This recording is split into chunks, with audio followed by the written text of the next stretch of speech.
जिस प्रकार सपा बसपा का शासन रहा है, चाहे मथुरा का कांड रहा हो, चाहे मुजफ्फरनगर सहारनपुर के दंगे रहे हों, सड़कों पर गुंडों का आतंक रहा है और राज्य के अंदर भ्रष्टाचार रहा है। बिजली के तार पकड़ने से करंट नहीं आता था, लेकिन बिजली का बिल पकड़ने से सपा बसपा शासन में करंट आ जाता था। केंद्र सरकार और राज्य सरकार की योजनाएं घर घर तक पहुंचाना है और घर घर तक लेकर जाना है। सपा बसपा को लोग उत्तर प्रदेश में क्यों वोट देंगे? योगी सरकार ने अपने 4 साल पूरे कर लिए और अब ये सरकार चुनावी साल यानी कि अपने 5वें साल में प्रवेश कर चुकी है और 2022 में चुनाव होंगे। इस वक्त हमारे साथ बीजेपी के प्रदेश अध्यक्ष स्वतंत्र देव सिंह हैं। जानते हैं कि अगला 1 साल इनके लिए किस तरह की चुनौती के साथ आने वाला है। स्वतंत्र देव जी, आज तक में आपका स्वागत है, यूपी तक में स्वागत है आपका। ये बताइए सर कि ये जो चुनाव हैं, ये जो 4 साल पूरे हुए, ये 4 साल आप किस तरीके से देखते हैं? क्या इन 4 साल के काम के बदौलत या 1 साल और जो आप 5 साल काम करेंगे, आप 2022 का जो चुनाव है उसके नतीजे को आप दोहरा पाएंगे? देखिए, जब से देश के अंदर अंधेरा के बादल मंडरा रहे थे, अराजकता का माहौल था, भ्रष्टाचार का माहौल था, राज्य के अंदर भी और देश में भी। ऐसी स्थिति में देश की 130 करोड़ जनता ने और राज्य के 24 करोड़ जनता ने 2014 के चुनाव में, लोकसभा 2019 में और विधानसभा 2017 में प्रचंड बहुमत दिया और जनता जनार्दन ने समृद्ध भारत के लिए, संपन्न भारत के लिए, स्वच्छ भारत के लिए और स्वस्थ भारत के लिए, आत्मनिर्भर भारत के लिए ये प्रचंड बहुमत दिया है। राज्य के अंदर आदरणीय योगी जी नेतृत्व कर रहे हैं, देश में आदरणीय मोदी जी नेतृत्व कर रहे हैं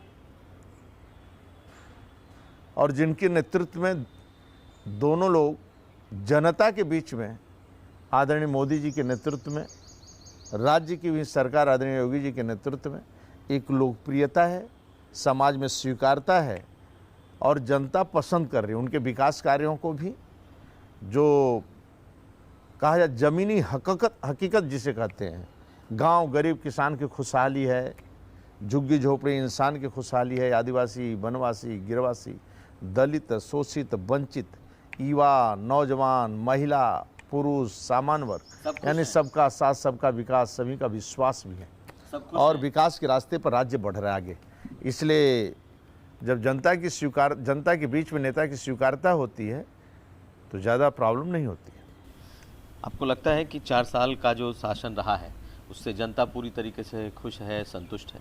हाँ, मैं कह सकता हूँ कि आज जिस प्रकार सपा बसपा का शासन रहा है, चाहे मथुरा का कांड रहा हो, चाहे मुजफ्फरनगर सहारनपुर के दंगे रहे हों, सड़कों पर गुंडों का आतंक रहा है और राज्य के अंदर भ्रष्टाचार रहा है और सपा बसपा शासन में और कांग्रेस के शासन में, इसी तरह देश के अंदर जिस तरह अराजकता का माहौल था, लोग तरसते थे कि 24 घंटा लाइट आ जाए। बिजली के तार पकड़ने से करंट नहीं आता था, लेकिन बिजली का बिल पकड़ने से सपा बसपा शासन में करंट आ जाता था, लाइट भी नहीं मिलती थी। इस वातावरण में आदरणीय मोदी जी ने और राज्य में आदरणीय योगी जी ने 101 करोड़ 38 लाख लोगों को विद्युत कनेक्शन दिया है और 24 घंटा लाइट मिल रहा है राज्य के अंदर। आज राज्य खुशहाल है। 1 करोड़ 63 लाख के आसपास शौचालय सभी को मिल रहा है, सभी गरीबों तक शौचालय मिला। आयुष्मान कार्ड यानी 5 लाख का कार्ड लोगों को इलाज के लिए मिल रहा। जन औषधि केंद्र खुले हैं 7500। जमीन पर इतनी योजनाएं पहुंच रही न रहता तो खुशहाली कैसे होती? आज 40 लाख आवास, प्रधानमंत्री आवास उत्तर प्रदेश में बन चुके हैं पहली बार, यानी 40 लाख आवास, प्रधानमंत्री आवास जिसे कहा जाए, और मुख्यमंत्री आवास वह राज्य के अंदर 40 लाख आवास बन गए हैं, शहरी नगरी। इसलिए राज्य के अंदर, और सबसे बड़ी बात, जिस प्रकार गुंडई होती थी, उस गुंडागर्दी पर योगी सरकार के शासनकाल में जो AK-47 ये लोग सब लेकर चलते थे, उनके संपत्तियों पर बुलडोजर चला है। लगभग 1000 करोड़ की संपत्ति जब्त भी हुई है। लोग तो दूसरे राज्य में जो चले गए वो तो आना भी नहीं चाहते। आप तो कह रहे हैं। देखिए, वो आना ही मतलब वह सरकार के द्वारा सभी कार्रवाई, जो भी गुंडे हैं, जो समाज के हित में हो सकता है, जनता के हित में हो सकता है, वह निर्णय योगी सरकार ले रहे हैं। सर ये बताइए कि योगी सरकार ने, आप कह रहे हैं, बहुत अच्छा काम किया है और इसी आधार पर आपको वोट भी मिलेगा। आपको लगता है कि जो 2022 का चुनाव होंगे उसमें योगी आदित्यनाथ का चेहरा ही होगा, उनके चेहरे को लेकर के आप चुनाव में जाएंगे, वही फेस होंगे? देखिए, आदरणीय योगी जी के नेतृत्व में ही हम लोग चुनाव लड़ेंगे 2022। लेकिन पार्टी के भीतर आपको लगता है सब कुछ ठीक है? क्योंकि कुछ वक्त पहले बहुत सारे लोग नाराज हुए थे पार्टी में, विधायकों का एक बड़ा खेमा नाराज हुआ था। क्या सब मान गए? सब आपके सामने सब रिजल्ट है। नेता का नेतृत्व, मंत्रिमंडल का नेतृत्व, सभी हमारे जनप्रतिनिधियों का नेतृत्व और संगठन के परिश्रम की पराकाष्ठा का ही परिणाम है कि 6 सीटें विधानसभा की हम जीते। उपचुनाव, उपचुनाव, शिक्षक का स्नातक भी हम जीते। इसलिए सब लोग एकजुट होकर भारत के निर्माण के लिए, एक भारत शक्ति संपन्न भारत का निर्माण हो, जो पूरी दुनिया के अंदर नेतृत्व दे सके। उसका परिणाम है कोरोना जैसे चुनौती को आदरणीय मोदी जी ने अवसर में बदला है। और आज मैं कह सकता हूं कि आज हिंदुस्तान के वैज्ञानिकों ने वैक्सीन बनाना शुरू कर दिया है। लेकिन सर ये बताइए कि अब पंचायत चुनाव होने वाले हैं और पंचायत चुनाव के बाद सीधा विधानसभा का चुनाव होंगे अगले साल। तो ये पंचायत चुनाव कितना अहम है? आपको लगता है कि पंचायत चुनाव सेमीफाइनल जैसा होगा? क्योंकि पंचायत चुनाव महत्वपूर्ण तो है, ये सभी चुनाव महत्वपूर्ण होते हैं। पंचायत चुनाव में बस सिंबल नहीं होता है, लेकिन प्रत्याशी हम वार्ड में घोषित करेंगे। ग्राम पंचायत नहीं घोषित करेंगे, लेकिन वार्ड में हम घोषित करेंगे और वार्ड में जिला पंचायत सदस्य का वार्ड में घोषित करके हम चुनाव लड़ेंगे। तो लेकिन उसका चुनाव चिन्ह निर्दल जैसा होता है। तो ये और ये पूरी रचना हमारी बन चुकी है। वार्ड का चुनाव संचालन समिति, जिले का चुनाव संचालन समिति, हमारे गांव स्तर की बैठकें संपन्न हो चुकी है।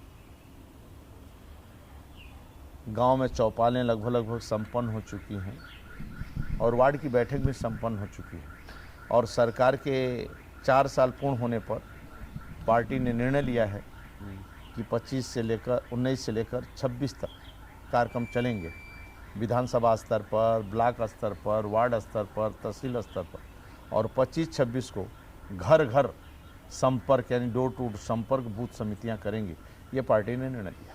तो ये जो कार्यक्रम होंगे, ये 4 साल के आपके कार्यक्रम जो आपने किया है उसे लेकर के जाएंगे, केंद्र की योजनाओं को लेकर के जाएंगे, और ये पंचायत चुनाव के लिए ये तैयारी मानी जाए। केंद्र सरकार और राज्य सरकार की योजनाएं घर घर तक पहुंचाना है और घर घर तक लेकर जाना है।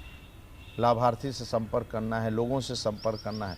जो आदरणीय मोदी जी के नेतृत्व में सरकार चल रही है, गरीबों की सरकार और तो गरीबों की सेवा के लिए ये सरकार चल रही है। तो ये मान लिया जाए कि ये अब 2022 की आप लोगों ने तैयारी, 2022 की का चुनाव की तैयारी एक तरीके से शुरू कर दिया। ये पंचायत के चुनाव अपनी जगह लड़ा जा रहा है, लेकिन विधानसभा के चुनाव के 2022 के चुनाव के लिए संगठन के दृष्टि से हमारी बूथ समिति बन चुकी है। एक बार सत्यापन हो चुका है, दोबारा फिर सत्यापन करना है। हमारे सेक्टर की जो शक्ति केंद्र है उसकी रचना हो चुकी है। मंडल की पूरी कार्य समिति है, मंडल के प्रभारी में घोषित हो सके हैं, जिला स्तर की प्रभारी है वो भी घोषित हो चुका है। यानी संगठन जहाँ पर मुझे चुनाव लड़ना है, शक्ति केंद्र पर, बूथ पर, वह पूरा ढांचा संगठन का तैयार है। 2022 के लिए पार्टी के देवतुल्य कार्यकर्ता संगठन की परिश्रम की पराकाष्ठा जो करते हैं भारत के निर्माण के लिए और भारत को संपन्न एक राष्ट्र बनाने के लिए, आवश्यक है कि वो नीचे तक कार्यक्रम करना, पार्टी के 6 कार्यक्रम करने बूथ स्तर पर, और व्हाट्सएप ग्रुप और पार्टी के 6 कार्यक्रम करना, और मन की बात आदरणीय मोदी जी की महीने के अंतिम सप्ताह में आता है मन की बात संडे को, वो उत्तर प्रदेश में आग्रह किया गया है कि सभी बूथ समिति उस दिन मन की बात सुने और अपने बूथ की मीटिंग करें। यानी कि पीएम की जो मन की बात है ये कार्यकर्ताओं को पर मंथ हर मंथ सुनना है। ये बकायदा संगठन ने आग्रह निर्देश किया है, आग्रह किया है उस दिन बूथ की बैठक आप करिए और मन की बात करिए, क्योंकि 6 कार्यक्रम इसलिए पार्टी का अनिवार्य है। कार्यक्रमों से ही कार्यकर्ता का निर्माण होता है। कार्यकर्ता, कार्यक्रम, कार्यालय और कोष। इसी कारण जब राष्ट्रीय अध्यक्ष आदरणीय अमित शाह जी थे, आज आदरणीय नड्डा जी हैं, तो आदरणीय अमित शाह जी ने उस समय निर्णय लिया कि देश के अंदर कार्यालय बनना चाहिए। उत्तर प्रदेश में 81 में से 53 कार्यालय आज बन चुके हैं। अभी आदरणीय नड्डा जी आए थे, जब आदरणीय राष्ट्रीय अध्यक्ष जी हमारे काशी और प्रयाग का उन्होंने उद्घाटन किया है। इसलिए ये आवश्यक है, क्योंकि कार्यालय में एक तरह का आने जाने से एक संस्कार मिलता है, काम करने की प्रेरणा मिलती है और कार्यकर्ता का निर्माण होता है। सर ये बताइए कि क्या आपकी इतनी तैयारियों को पंचायत चुनाव में जो आप लोग इतनी ताकत के साथ उतर रहे हैं, ये माना जाए कि ये सेमीफाइनल है विधानसभा का? ना हम सेमीफाइनल मानते हैं ना कोई फाइनल मानता हूँ, लेकिन सभी चुनाव महत्वपूर्ण हैं, इसलिए सभी चुनाव मन से लड़ते हैं, ताकत के साथ लड़ते हैं। युद्ध अधूरा नहीं होना चाहिए। लेकिन आप देखिए तो दूसरी पार्टियां भी उतनी ही तैयारी में हैं। अखिलेश यादव भी प्रशिक्षण शिविर कर रहे हैं। पहले आप लोग आरोप लगाते रहे कि वो निकलते नहीं हैं, फेसबुक और ट्विटर पर रहते हैं, और आज देखिए अखिलेश यादव भी साइकिल लेकर निकल पड़े हैं। जगह जगह उनकी हर दिन कहीं ना कहीं पूरे उत्तर प्रदेश में उनके कार्यक्रम लग रहे हैं। तो आप लोगों को कितना बड़ा चैलेंज दिखता है आने वाले 2022 के चुनाव में अखिलेश यादव, क्योंकि वो मुख्यमंत्री भी रह चुके हैं? सपा बसपा को लोग उत्तर प्रदेश में क्यों वोट देंगे और किस लिए देंगे? राज्य के अंदर विकल्प के तौर पे देंगे? अगर राज्य क्या विकल्प? आप ईमानदार व्यक्ति है आदरणीय योगी जी। राज्य के अंदर अपना उसका व्यक्तिगत मकान नहीं है, गरीबों का सेवा करता है, परिवार का कोई व्यक्ति राज्य में लूटता नहीं है, सरकारी गाड़ी में कोई बैठ नहीं सकता है। आप ट्रस्ट बनाकर पार्टियों को चलाना और ट्रस्ट बनाकर उस पार्टी को वोट देना, यानी अगला प्रदेश अध्यक्ष, राष्ट्रीय अध्यक्ष सपा को कौन बनेगा? क्या तय है? क्या तय है कि अगला राष्ट्रीय अध्यक्ष कौन बनेगा? लेकिन बीजेपी में अगला राष्ट्रीय अध्यक्ष, प्रदेश अध्यक्ष कौन बनेगा तय नहीं है। तो आप विचार के लिए वोट करेंगे कि एक बिजनेसमैन पार्टी के लिए वोट करेंगे? जितने देश के अंदर अधिकांश क्षेत्रीय पार्टियां हैं जो बीजेपी के साथ हैं, उसको छोड़कर जितने अधिकांश क्षेत्रीय पार्टियां हैं, आप उठा लिए, उनके पास 2 ही काम है। एक तो राज्य को लूटना, दूसरा परिवार को बढ़ाना, वंशवाद को बढ़ाना। तो आदमी वोट देगा उत्तर प्रदेश को आत्मनिर्भर बनाने के लिए, उत्तर प्रदेश के गरीबों की खुशहाली के लिए, गांव गरीब किसान खुशहाल रहे, झुग्गी झोपड़ी के इंसान खुशहाल रहे, इसलिए वोटिंग करेगा। और किस लिए वोटिंग करेगा और क्यों करेगा सपा बसपा को?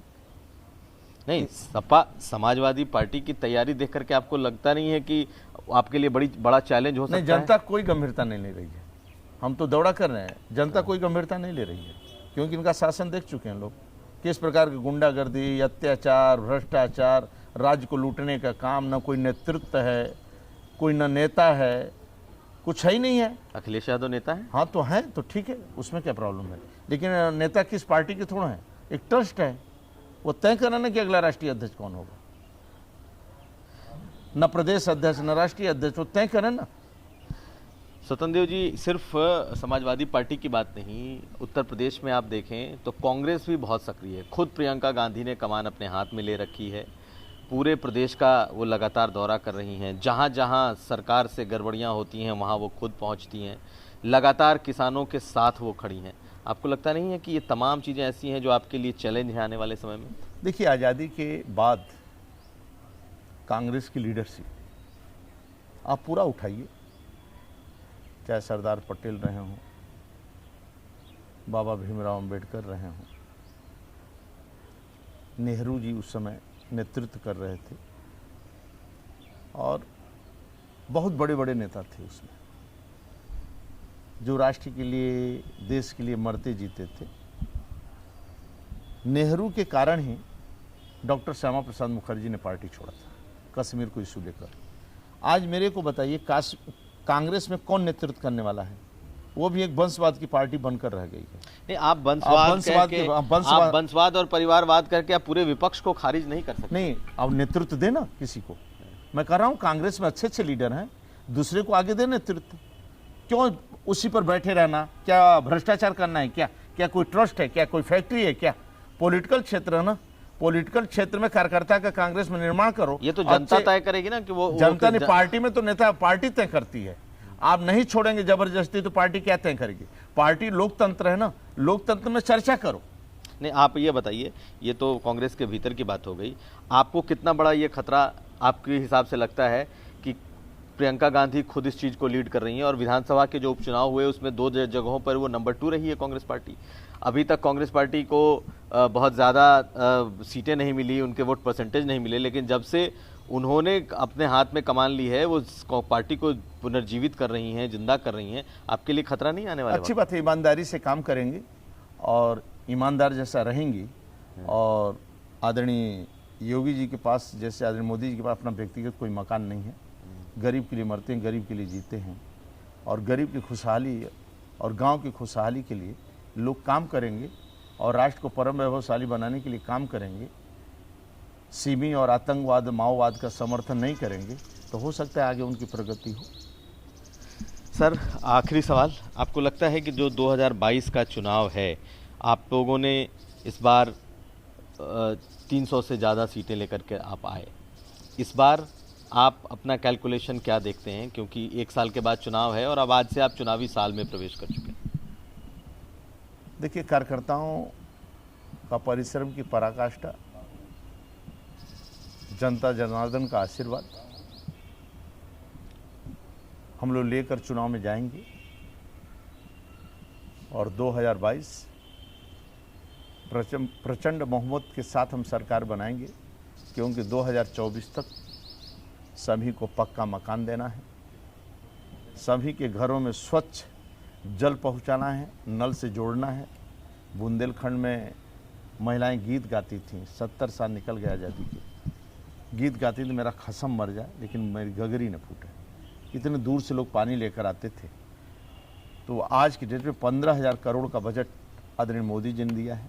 घर घर नल लगना चालू हो गया है, पाइप बिछना चालू हो गया है, और ये 2022 तक सभी घरों में जल पहुंच जाए, स्वच्छ, सभी गरीबों का पक्का मकान हो जाए, जो शेष बच्चे गरीब हैं उनका पक्का मकान हो जाए, सभी के घर में आयुष्मान कार्ड हो जाए, सभी के बच्चे अभ्युदय योजना के माध्यम से फ्री कोचिंग, मुख्यमंत्री अभ्युदय योजना के माध्यम से फ्री कोचिंग लोग पढ़ने में, यानी शिक्षा, चिकित्सा, जैसे जन औषधि केंद्र खुला है, अन्य जगह 8,000 रुपये में मिलता है दवा वहीं, और जन औषधि केंद्र पर वहीं दवा 300 में मिलता है। यानी ये सुविधा सभी गरीबों के लिए सरकार को दे रहे हैं। लेकिन और ये मतलब विकास के नाम पर हम चुनाव लड़ेंगे और जनता के इसने आशीर्वाद हमारे ऊपर बना रहे। लेकिन आपके पार्टी के भीतर कई विधायक नाराज रहे हैं, लगातार अपनी बात उठाते रहे हैं। ये स्वाभाविक है, लोकतंत्र है, चर्चा करना चाहिए। अपना विषय यदि गार्जियन के सामने नहीं रखेगा तो किसके सामने रखेगा? सपा बसपा के सामने रखेगा। उसको अपना विषय रखना चाहिए, और विषय रखता है उस समस्या का समाधान होता है। लेकिन वो भारतीय जनता पार्टी मेरी माँ है, पार्टी के साथ खड़ा रहता है। सभी विधायक, सभी कार्यकर्ता पार्टी के साथ खड़े रहते हैं, और पार्टी एक दिशा में आगे बढ़े, और पार्टी पूरी दुनिया को नेतृत्व करके, चाहे दुबई में मंदिर बनाना हो, चाहे अयोध्या में मंदिर का निर्माण हो, 370 धारा हटाना है तो शक्तिशाली भारत का निर्माण करना पड़ेगा, और शक्तिशाली भारतीय जनता पार्टी का निर्माण करना पड़ेगा मोदी जी के नेतृत्व में। इसलिए ताकतवर बनकर रहना पड़ेगा, क्योंकि सभी समस्याओं का समाधान भारतीय जनता पार्टी और आदरणीय मोदी जी है। लास्ट सवाल ये बताइए कि विधायकों के टिकट कटेंगे? देखिए, हमारे सभी विधायक अपने अपने क्षेत्र में लोकप्रिय हैं और जनता के बीच में उनकी स्वीकार्यता है। समय आएगा, देखा जाएगा क्या होगा। हमारे विधायक सभी लोकप्रिय हैं और जनता की सेवा कर रहे हैं सब। बहुत धन्यवाद आप यूपी तक से बात करने। आदरणीय अभिषेक जी, बहुत बहुत धन्यवाद आपको, बहुत बहुत धन्यवाद आपको। आज तो ये हमारे साथ थे उत्तर प्रदेश के बीजेपी के प्रदेश अध्यक्ष स्वतंत्र देव सिंह। बेबाकी से उन्होंने अपनी बात रखी है। अब देखना यह है कि जितने कॉन्फिडेंस के साथ ये कह रहे हैं, आने वाले वक्त में पार्टी कहां तक और पहुंचती है।